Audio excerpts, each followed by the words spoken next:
Simon, two brothers who want to start a Christmas tree farm in Canton Township are running into trouble right now. They are facing almost $500,000 in fines for cutting down trees on their property. 7 Action News reporter Kim Russell is live with both sides of this story tonight. So Kim, why are they facing such big fines? Well, I am standing on the property that we're talking about right now, and you can see there's forest, and then there's 16 acres that has all recently been cleared. Now, the brothers who own this property, they say they're being fined almost $500,000. Canton Township says they're simply being charged a fee to replace the trees they took down without permission. This is the 16-acre piece of land at the center of a forestry fight. It's right behind 80 Transport Express on Van Born, near Sheldon in Canton Township. The truck company's vice president, Matthew Percy, tells me the company bought the piece of land for under $400,000 with future growth in mind. And when the fine is more than what we paid for the property, that seems to be pretty hefty.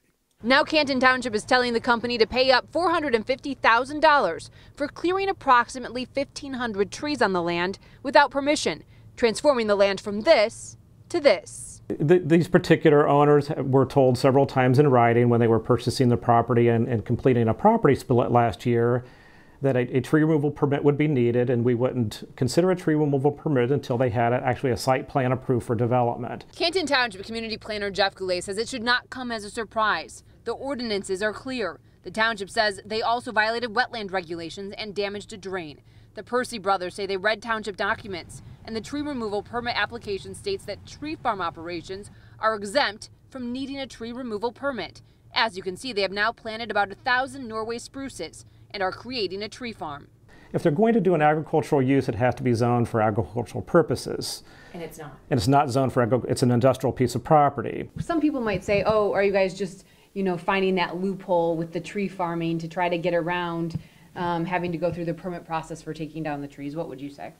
It's a loophole. It's their policy. It's what they have within the township. So it's not real. We're not, like I say, we're not going to currently use the property. We just bought it for future growth. Now, Canton Township says it's simply enforcing its ordinances and preserving nature for us all, making sure that trees are not just torn down and not replaced to the detriment of nature in the area. The people who own this land, they say they are fighting not only for their property rights, but for yours. Live in Canton Township, Kim Russell, 7 Action News. All right.